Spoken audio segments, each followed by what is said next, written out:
Can you help? Can you help me?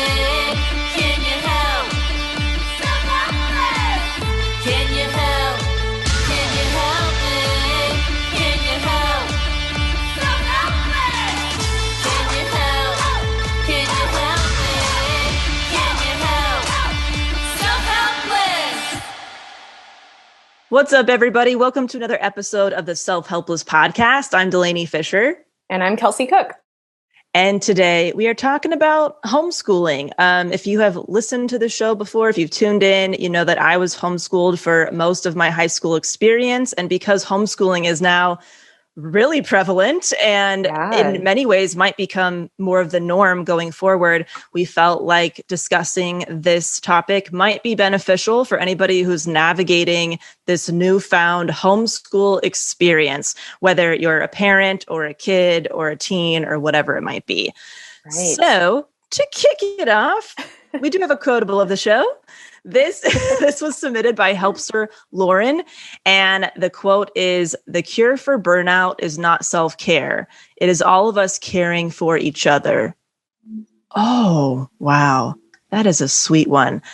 That's very sweet. That's by Emily Nagoski. I mean, I think ideally it's a little bit of column A and column B, you know, like I think. Right. I think there is, that's a huge point of our podcast is the importance of self-care. But absolutely, I do think it is also incredibly important to have a support system, you know?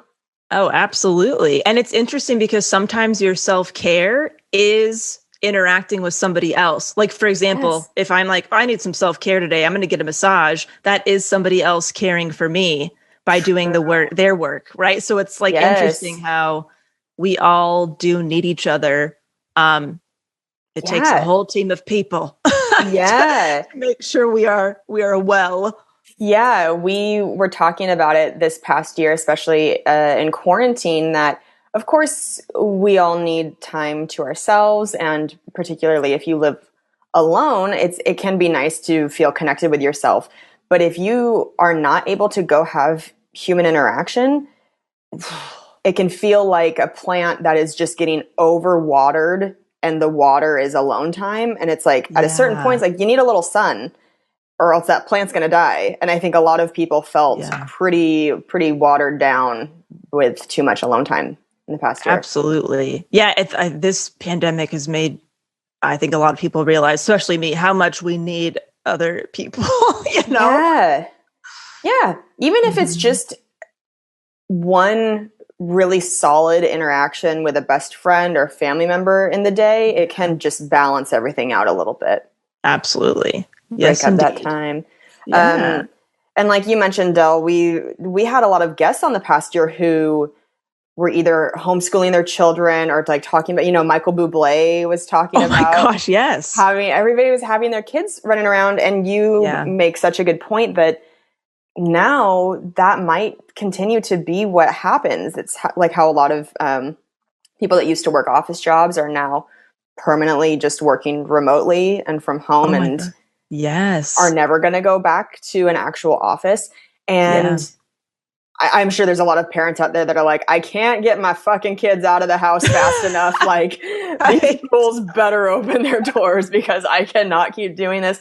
But yeah, I mean, how did obviously when you were being homeschooled, this was way pre-pandemic, but how did your mom feel about homeschooling you from a parent point of view? Yeah, well, so my situation was a bit different than what's happened, you know, recently. I ended up having to be homeschooled because I got really sick. My freshman year of high school. I was going to kind of like a prestigious, more conventional high school. And I was getting to school at like 7 a.m, and I wasn't getting home till like 11 p.m. at night. I was getting there early for classes and all that stuff. And then I would go to basketball practice right after school. And then I'd go straight to band practice and I'd be there. And then the drive home, So I was definitely overworking myself, but I didn't want to quit at anything. Yeah. And so I don't know to this day what happened. It could have been a mix of anxiety. It could have been, I was on Accutane when I was younger too, which that has been traced back to digestive issues and stuff like that. And so I started having some really severe digestive issues, nausea, like blood in my stool. Sorry to get graphic, but my body was really not doing well. And my parents started taking me to different specialists, and we were getting different opinions from everybody. One found an overgrowth of candida in my stomach and said it was like a bacterial thing. Yeah. And that we needed medication for it and I'd be okay. One said, this kid is too stressed and needs to drop something. One, person said it could be Accutane. So it was very challenging having such severe symptoms and not knowing the result of what was going on. Yeah. So I had no choice but to leave school. I didn't want to leave school. And of course, a lot of kids did not want to leave school in this situation, but they left school and then they were doing Zoom classes with everybody. Like everybody was in this situation. I felt like the weirdo homeschool kid who had to leave having issues, right? Well, everybody else is continuing to socialize and have a normal life. I'm sure that was such a feeling of FOMO, especially at that age. Yes, exactly. So my parents were very scared. Like it wasn't something they were planning to do. And even though my mom was not like the one teaching me school, it was an independent study program. I was 15 at the time. So I had, a decent amount of agency to like sign into stuff and do my own homework. But I still was like a kid who probably needed supervision if she was going to be homeschooled. So my mom actually left her job, and was there for me during that time. While I was basically working independently. I would do my classes online. I would talk to a teacher like once a week if I had questions. And from there, my mom, I believe, kind of got some more flexible jobs and stuff so she could be at home with me, for the day. But it was definitely not like a positive change. It was definitely, parents were freaking out, not knowing what was going on with me. I didn't know what was going on with me. And we all just kind of had to make it work because I physically couldn't go to school. I would get really ill, like in the middle of class and stuff. So. And were you still getting sick at home? Things started to improve over time. So I started, I saw a bunch of different doctors. I got on like antibiotics, which made me worse for a while. So that was pretty scary. But then my schedule completely changed. I was obviously, sadly, no longer on my basketball team or doing band practice and stuff. I wasn't on drumline anymore. I wasn't doing all these like fun things, but I was really just doing school and resting and trying to like get better. So that, I'm sure, that alleviated a lot of stress. And what ended up helping me was my parents found like a holistic practitioner. To this day, I don't even know what his title was. I don't know if it was like acupressure or chiropractor shit. I don't know, but he was a magician. And he basically, worked on my stomach for maybe an hour and a half. Like he basically repositioned my intestines. I don't know how else to explain it, but he was like pushing on my stomach and said that my intestines were so contracted that it was causing so much of the digestive issues. I also got diagnosed with IBS at one point. That was one of the different things that came back to us. And so he basically took my contracted intestines and relax them back to where they were kind of supposed to be. And that was the first moment I felt significant relief. When I left that doctor's office, I felt like I was back to normal. I didn't have like the cramping or nausea or, I was floating between diarrhea, constipation, all that stuff. So he did that. And then he also gave me some supplements, and he told my mom he wanted me to be on like a more specialized diet and stuff like that to see how that goes. And so funny looking back, my mom was like, you're going to be on a special diet. And it was dairy-free, meat-free. It was a vegan diet. I didn't realize until later, but I remember being like, ew, I don't want to do that shit. Gross. Like this sucks. And of course now I'm a happy vegan. But Options were much more limited back then, though. You know, I mean, like, it wasn't as not as many great substitutes back then. Exactly. So that's what first started making me feel better. So within 6 months, I was feeling a lot better. And for the most part, what I thought was back to normal. Yeah. And that's kind of how I became homeschooled. Okay. And then when I started feeling better, we were thinking like, oh, maybe it's time for me to go back to school. And I started getting so much anxiety that it was going to happen to me all over again. And that I was not going to be able to like be in class. You know, I was scared to go back because it was embarrassing. I was having to like leave class a lot. You know what I mean? Because I was getting sick at school. You know, people know that I disappeared. I disappeared from my school one day. I didn't come back. So I was so nervous to like be that girl again. Yeah. And it would be at a different school. And I just like, so I went back to a conventional school, different high school. Yeah. And started not feeling good. And, at that point, I don't know if it was like almost psychological, like I was doing it to myself or something. The brain. Right. How weird is that? Because like the initial, what happened to me, it was like very like physical symptoms. Things were not right. Right. And then I don't know if that contributed to a lot of anxiety that I was going to relapse, that maybe that made me relapse, or if I still wasn't completely as better as I thought.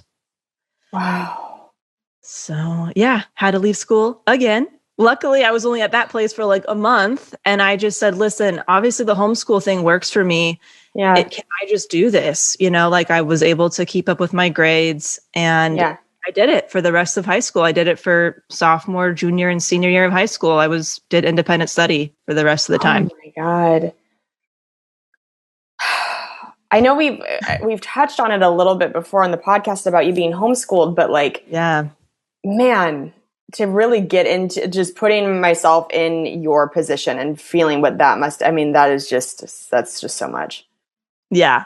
I definitely felt like the weirdo homeschool hippie vegan kid. I was like, oh no, how did I get here? It was definitely an adjustment because I had to create a new normal at home. It was like, okay, if this is happening now indefinitely, how do I make this feel normal for me? Yeah. And I'm so lucky to have very supportive parents who like made this work for me. Yeah. And my mom really helped me kind of socialize because I was like, if I'm just doing school by myself, where do my friends go? You know, like what happens now? Sports and band and all that. Exactly. So I started taking extracurriculars, which was a requirement through the program I was doing anyway. But I remember that's when I started taking art classes again. I took some belly dancing classes. I took pole dancing classes. I started taking all these fun, like extracurriculars. Just a young stripper. Just a young, sweet 16. But because it was like, hey, you got to take a PE unit, you get to pick. What is that? And my mom was working one of her many like flexible jobs while I was being homeschooled was working for the S Factor. I don't know if you have heard of that, but it's like a pole dancing class for women. It's like more of like a workout spiritual class than it is like empowering. Yeah. And so she started working there and she gave me permission to take some classes there and I loved it. But anyway, so fun. Yes. And I met my friends through my first job. I started the Boys and Girls Club was my first job. At 15, I started as like an intern, leader in training, they called it. And then I was hired when I was legally allowed to start getting paid at 16. So that's where I met people my age.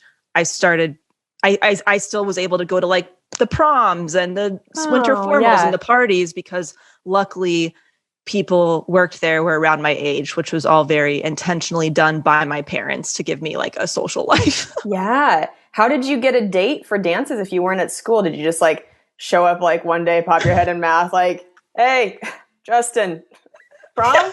Text me. I'm going to go back home for 2 months, but I'll see you there. Right. I actually, luckily, that getting that first job, being part of that first, and what's interesting, my mom, I think, because my cousin was working at the Boys and Girls Club at this time. So she must have also given my mom some information like, hey, she should start working here because there's tons of people our age. And so I'm so lucky my family like really, pulled through for me because I don't know how else I would have made friends so quickly. Right. And I met my first boyfriend through one of the parties I was invited to from my first job. So I felt like it's so weird because I felt like I had the quote unquote high school experience with all the fun shit. I just wasn't going to conventional school every day with everybody. Yeah. It was really weird. Yeah. I'm so glad you made it work. Yeah. Under those circumstances. And it's really interesting to hear about that you said you're not sure, just a holistic doctor that you had literal knots in your stomach. Yes. And he massaged them out. I've been seeing a new massage therapist recently, and it's so interesting how different massage therapists approach things because she's very just really assesses what's going on in your body that day and tries to fix the things that are the biggest problems. Whereas sometimes if you go into a place that's a little bit more just like, okay, we're just going to give you the full head to toe, rub you down, make you feel good. But she is trying to fix problems. And I don't think I even told her about this going in, but my right shoulder for years and years and years has been significantly lower than my left because in middle school, speaking of school, I don't know if this was a thing for you guys, but it was kind of like the cool look was to just like have your backpack on one shoulder. Like it was a little more nerdy to like do the full Yep. Which of course that's what I did. Well, you should be Nobody was there to see it. Yeah, exactly. That's true. Walking from your bathroom to your bedroom. Yeah. So I used to only carry my backpack on my right shoulder, and we were, you're small children, your bones are forming, and those books should be fucking illegal how heavy those books are. So we used to carry, God, what was that, 50 pounds on our shoulder? Probably not, but, a lot. Very heavy. And over time, I moved this whole shoulder lower than my left. I could stand in front of the mirror, or I would point it out to friends and be like, oh my God, I've never noticed that. But I mean, inches lower on my right side than my left. I moved the whole shoulder down. So weird. And I just was like, shit, I guess I'm just deformed now. And this is just a thing. Like bras, like this side, like this strap, I always have to tighten this strap more. And all that, it has fucked up so many things. I think it's fucked up stuff in my neck and then my jaw. And oh man, this massage therapist put her fingers here and then on my back, and she fixed it. What? My shoulders are the same height now. Wow. That is wild. Can you see on the Zoom? Yeah, I mean they look symmetrical to me. They always have though. I didn't see the this used to be down here. Periods. I don't think I've ever noticed that. I couldn't believe it. So anyway, that's magical. The magic of people who know what they're doing in that way. I'm telling you, this experience was so wild. He took a towel, put it over my stomach, started basically pressure pointing my intestines. And I could feel my intestines move. You could actually feel them uncoil almost. And it's just so weird. By the end of it, the towel was so fucking hot. It's like he had pulled it out of the dryer. It was hot to touch. And he was like, feel it. I'm like, what the fuck? My mom felt it. It was so weird. It's like all this crazy ass energy was, coming right out of my stomach. I don't even know what happened, but it fucking worked. And I felt I felt it. It was very strange. And this man changed my life. His name is Dr. Tim Barretto, and he was working in Sherman Oaks, California at the time. And seriously, I don't know if he's still practicing, but whatever the fuck he did, he made me better. I remember I only relapsed one time within that year, and I went back for a checkup. He did a quick adjustment checkup, and then I was okay again. I want to And go. I had a very, very short relapse later in college that I felt, was happening again. And I don't remember if I went back to him or if I kind of implemented some of the tips that I remember from when I was sick. But it was such a crazy experience. And I think, I think I've been relatively open about some distrust I have from Western medical doctors. Not everybody, of course, I'm not generalizing, but there's been experiences where I've gotten sicker by taking their guidance, and some of the holistic approaches have really worked for me. Yeah. And so that's why I think I try to take a holistic approach before I kind of go into the next step. Sure. Just because of the very significant experiences in my past, medical history with that. You went to a magic show. Yeah, I did. It was like he's like a medicine doctor. I don't know if I think he does. It's chiropractor / acupressure. I don't know, but he was absolutely phenomenal. And I remember my parents had gotten a referral from somebody, a trusted referral. And I remember going into the waiting room and I sat right next to, or a couple feet away from Howie Mandel. He was in the same office. Oh my God, no way. Yeah. And I was like, oh, that's so interesting. And then it's so funny, full circle to become a comedian at some point, perform, on a lineup with him, at some point, just kind of funny, moment.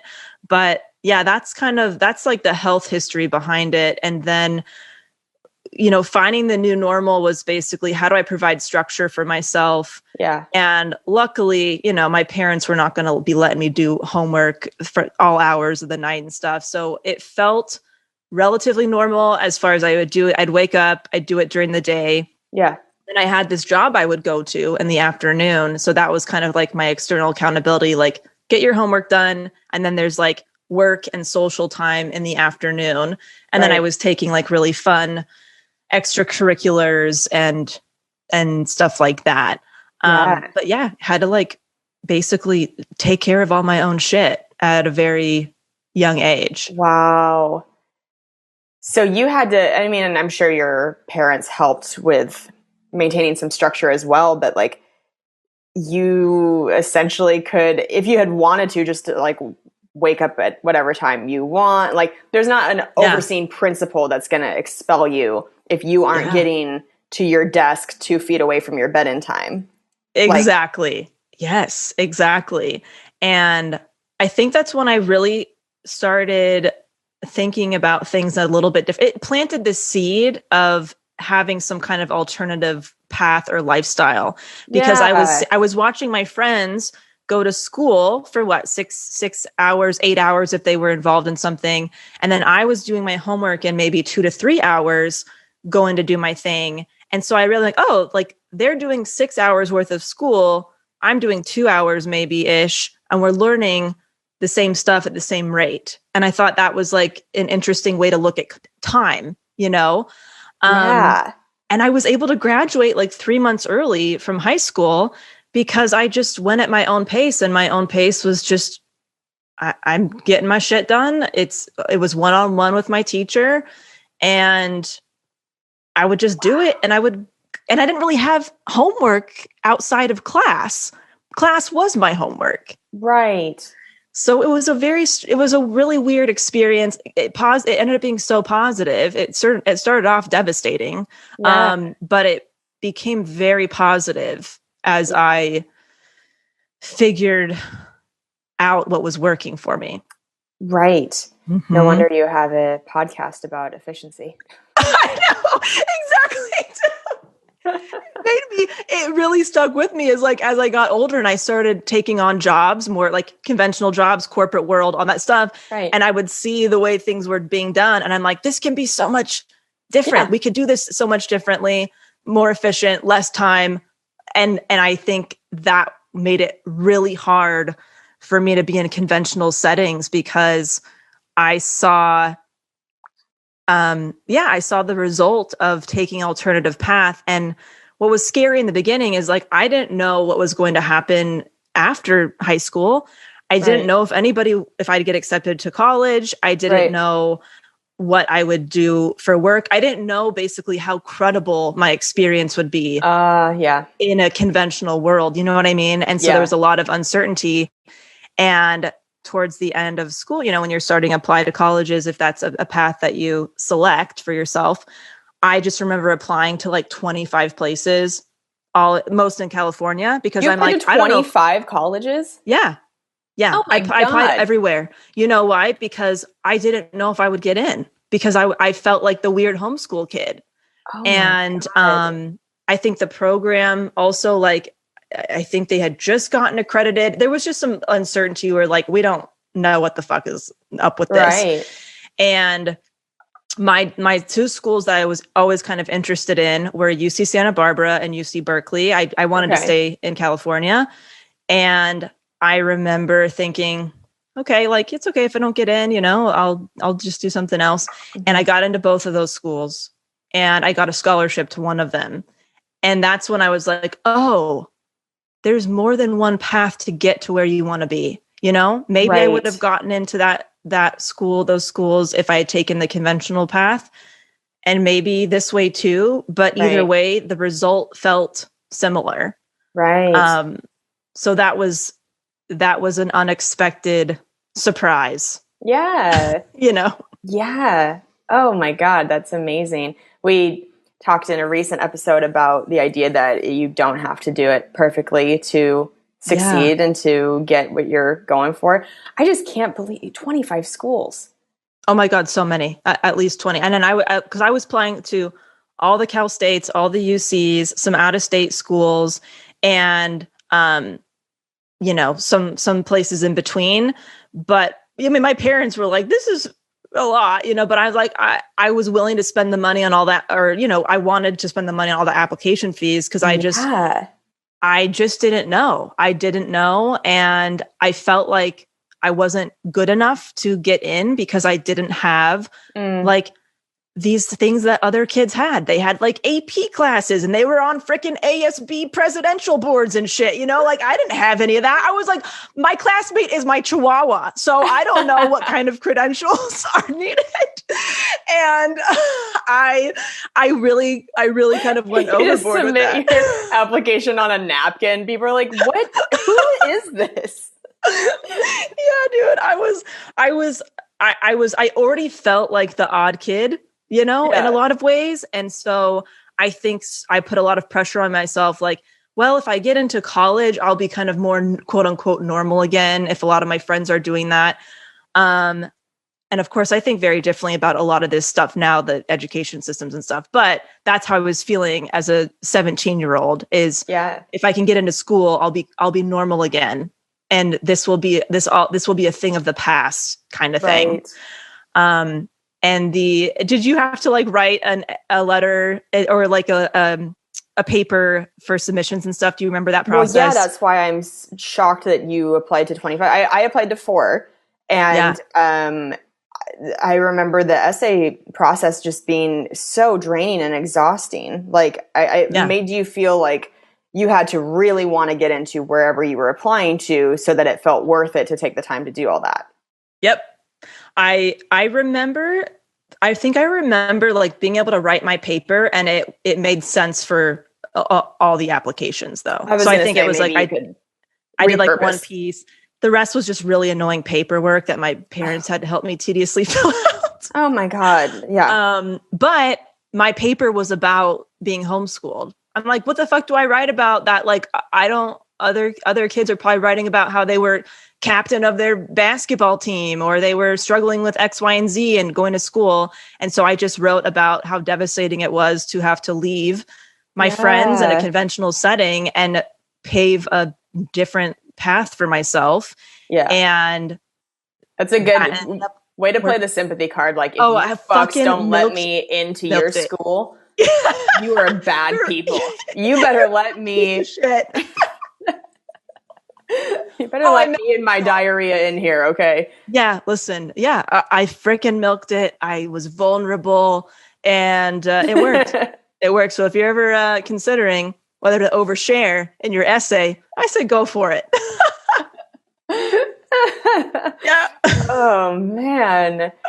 So if you were to ever have kids at some point, would you want to school them? Like, do you think that is the better choice now, or would Oh, that's a you good prefer that they go to public schools or private Such a schools? good question. I think I would be very open to what was going to be best for them. If they were Yeah. really enjoying their time at a public school or whatever, and they were having a blast, I'd be like, awesome. And if they were really fucking miserable, I probably wouldn't say, well, too bad, keep going. I would say, well, there might be some alternatives. Let's talk about it. Yeah.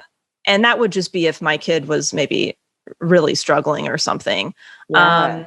But now I think it will be more normalized. And so, it could be something that is a little bit more like mainstream, so to speak, where both options feel kind of, neutral or good, pros and Right. cons to both, maybe.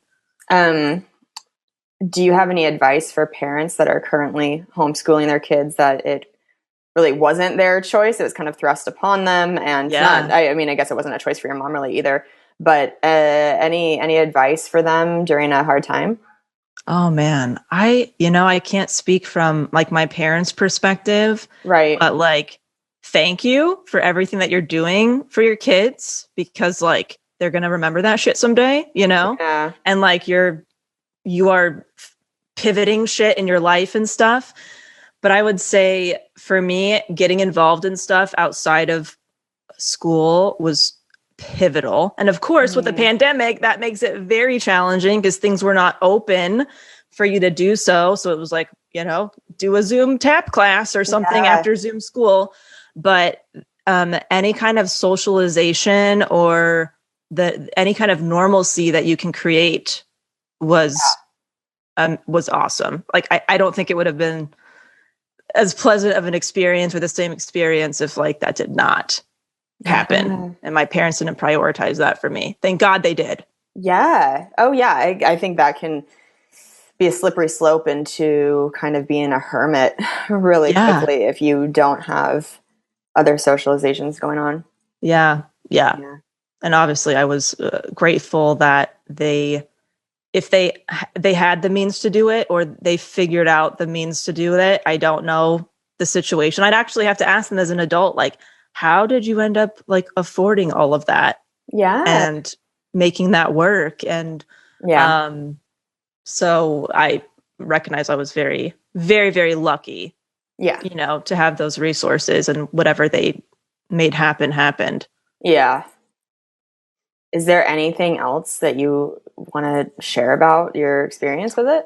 I would just say, if it works for you here, because it's so interesting, because I've seen my younger siblings go through homeschool stuff now. Yeah. And I'm like, hey, listen, I did this too. It's so weird that we have this in common, and neither of us really wanted to do it. Yeah. Right? None of us wanted to, but I have 3 younger siblings. Two of which are in high school, and 1 in college, but seeing them have to do their own thing, kind of be more in charge of their schedule. Yeah. My little brother wasn't doing so hot in conventional school as far as grades and some stuff. And his grades skyrocketed when he started homeschooling. Wow. And like, to be honest, who knows if he's like Googling shit and cheating. It's very possible. I see you, Clark. I don't know what you've been up to, Clark. But, I see it that it was a rough adjustment, and how they've made it work, and listening to what they feel are the pros and cons too of the experience. So I think it's something, and all of them feel a bit different about, like, one of my siblings really wants to go back to a conventional setting and one doesn't. So it's interesting to be like, yeah, they understand the pros and cons maybe of both things. And one of them feels very strongly on this end of the spectrum, and the other on this one. Yeah. So maybe the advice is that if you're, a teenager or, young adult, whatever it might be, or a parent listening to this, if your kid thrives in that setting, maybe there's a way to let them stay in it. And of course, that's not going to be available for everybody. I completely understand. Right. But maybe it will just, maybe I'll just enable people to look at some alternatives, because everybody's an individual and not everything, the same stuff doesn't work for all of us. So Right. I think it just made me more open in general, honestly. Yeah. Yes. School of anything is so not a one size fits all. And they've had to just create a system that's what they consider to be efficient. But like, man, Yeah. in that episode we did about our experience in school, the times that you have to be there and like how it doesn't fit with that age group's natural sleep schedules usually, and all that. It's just, there's so much. Absolutely. And I think another thing that I think this whole, like, it all really taught me is I really ended up finding the silver lining in the situation. It did not feel that way in the beginning. It felt horrible. But it ended up being like the best experience of my entire life. So I think I learned very early on that when something challenging or sad or scary arises, trust that there's something that's going to come out of it that's going to change you in some way. And I learned that lesson at 15. So I'm really grateful, even though it didn't feel so good. And it really set me up on a path that I felt like, when I went to college, I had already been doing independent shit for 3 years. I felt like very ahead of the game in a lot of ways. I was seeing a lot of my peers struggling with the new schedule and having to maintain, like, be in charge of their stuff. And it came very naturally to me. And now as an adult, I look at myself and I'm like, I feel like I'm an adult homeschooler. This is so weird. I feel like I'm doing the same thing, where I'm like just doing it my way and getting results that I was very excited about at one point, and I'm just doing a little bit differently. So if you are struggling with a big lifestyle change or change of that kind, then I totally feel you. And I hope that things, work out to where you can look back and, you got something out of it. Yeah. Basically. Totally. Yeah. Well, thank you for talking about experience with homeschooling. Yeah, absolutely. Shall we wrap it up? Yeah, we've got segments and iTunes reviews. Let me read the iTunes review real quick. This is our iTunes review of the episode. So this is from Brea Foe about the Living with NPD episode. I'm not even done with this episode, and I cannot thank you enough for making this podcast. I loved this show for a while, but this episode is helping me understand narcissists on a level I never thought possible, and I have 2 that I'm dealing with. Thank you for the fun and epiphanies. Oh, yes. Wow. That is very happy to hear that. So happy. Yeah, we've gotten a lot of feedback on that topic. It's probably going to be something we, continue to touch on in the future. So glad that it resonated. I would love to have more experts on about other personality disorders or other disorders in general. Yeah. I think it's just really fascinating to learn about, and hope it continues to offer people some guidance as well. Absolutely. Yeah. Yeah. Any hot segments, Kels? Yeah. I've got a couple little things. So I recently had an exciting career shift happen, and I'm in the process now of kind of getting like a real tour set up rather than just congrats. Thank you. Rather than just like some dates here and there, it's going to be a more structured, like, actual tour. And we're not exactly sure when this podcast episode is coming out, but I'm going to be headlining the DC Comedy Loft. I know that we've got so many great, just like OG helpsters in the DC area. And so July 8th through the 10th. It was originally supposed to be in May, and then it got moved to July. So July 8th through the 10th, make sure you mark your calendars. If you're in DC, come out to those shows. And then so many more are about to get added to my website. So if you go to kelseycook.com and you click the tour button, you can see that. You can also hit like the track button, and that way you'll get emailed when I'm coming to your city. So that's been like all very exciting, and I'm Yes. looking forward to getting all that figured out. And then this is this is kind of just like a silly random thing, but if you guys follow me on Instagram, if you don't, it's at Kelsey Cook Comedy. But I had posted one of my joke clips about peeing in the shower, and I got like all this response, and then I ended up doing a poll in my Instagram stories, being like, "All right, so like who else pees in the shower?" And it was like overwhelmingly, it was like 86% or something like that. And then people started being like, "Tinkle Gang, hashtag Tinkle Gang." And Oh so my God. I made Tinkle Gang merch. There's Oh my God. 2 different styles of a really cute shirt. There's a hat that's just like a shower head. And like, it's just like really, Oh the hat's my actually really gosh. cute. And then That Tinkle is Gang so stickers. And so I'm currently recording. I apologize. I hope there's not an echo this episode. I'm in a hotel room right now in Kansas City. I'm at the Comedy Club of Kansas City right now this weekend, and the shows have been great. Thank you so much to any podcast listeners that are hearing this now who came out to the shows. But yeah, I've been able to bring some of that merch on the road with me, and it's been a fun time. So That's awesome. I love it. Tinkle Gang. I'm part of the Tinkle Gang big time. I pee in the shower almost every time. it's better for the environment. I mean, There's so many pros to it. Anybody who tries to judge you, you just turn that judgment right back around and shoot it at their face, because you're saving money on toilet paper, you're saving trees, you're saving water, and it's just a small luxury in life to just sterile and shit, right? I mean, aren't you supposed to like pee on people when they get stung by animals and stuff? I mean, like don't like shit in the shower. Don't be weird about it, but like, everybody pees in the shower. And if you haven't, try it out. You won't go back. That's part of my joke where I say I say that there's no drug in the history of time with a higher addiction rate than peeing in the shower. Oh, for sure. You think that you're better than that, like you think you're above doing it, and then you let yourself do it one time, and you're like, oh, it's like you're getting away with something too. It feels like, ooh, I'm bad. Yeah, and you're like, oh, well, I'm doing this every day for the rest of my life now. Like, it just takes that one time and gets you. Absolutely agreed. 100%.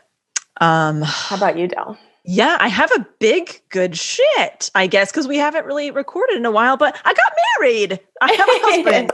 I have a husband now. It was so nice. It was like such a nice, like simple, relaxing, fun weekend.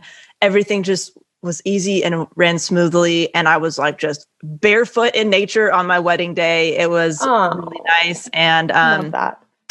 We were just like, just me and Cam and an officiant and a photographer. And it was just, it's so weird because this obviously wasn't our initial plan. We had planned on, a bigger celebration and stuff, but it got postponed because of the pandemic. And we both said afterward, like, we just can't picture it happening any other way now that we've done it like this. And we're going to have like a big celebration next year with friends and family. But just surrounded by like bunnies and lizards and birds and shit. And felt very off the grid. I mean, you couldn't see any other house around you. It was just hills and mountains. And there was like an old record player in the home that we were staying in. It just felt like I was in a different, I guess, different time. Different time. Yeah. And our family, oh my gosh, our Cam's mom compiled this video of like a bunch of friends and family saying congratulations, which was really sweet. She got me this gorgeous silver bracelet. Oh, and beautiful. It was like, it's basically old silver from her mom and old silver from like her Cam's dad's mom that she like somehow it got made into a bracelet and wow, and sent that to me basically like that's like an heirloom piece on both ends of his family, which is so I'm like, am I a fucking supporting lead in like a Nicholas Sparks movie or something? How did I get this? Is so cool. That's so meaningful. That must feel like such a warm welcome into their family. So nice. And she wrote me this nice little letter with she had like some like dried sprinkles of a flower, like a bouquet from like her grandmother or great grandmother that I sprinkled on my bouquet. very like nice sentimental stuff happened. My family surprised us with like a beautiful bouquet when we went out to dinner. There was just a lot of nice, like very sentimental details that were a part of it that we just really appreciate. We felt like our family and loved ones were really part of our day, even though we weren't all physically, you know, together and stuff. So when I get some photos and stuff back, I'll share them somewhere on the interwebs of some kind. Can't wait. Oh, I'm so excited. Yeah, it's been nice. All right. Well, thanks for tuning in, you guys, and we hope you're having a great week, and we will be talking to you very soon. Yeah. Love you. Bye. Bye. Thank you so much for listening to the Self-Helpless podcast. You can find our Patreon community, merch, and our individual work at selfhelplesspodcast.com. We'd be thrilled if you shared this episode with a friend, or feel free to post it on Instagram and tag at Self-Helpless Podcast so we can repost you and say thank you.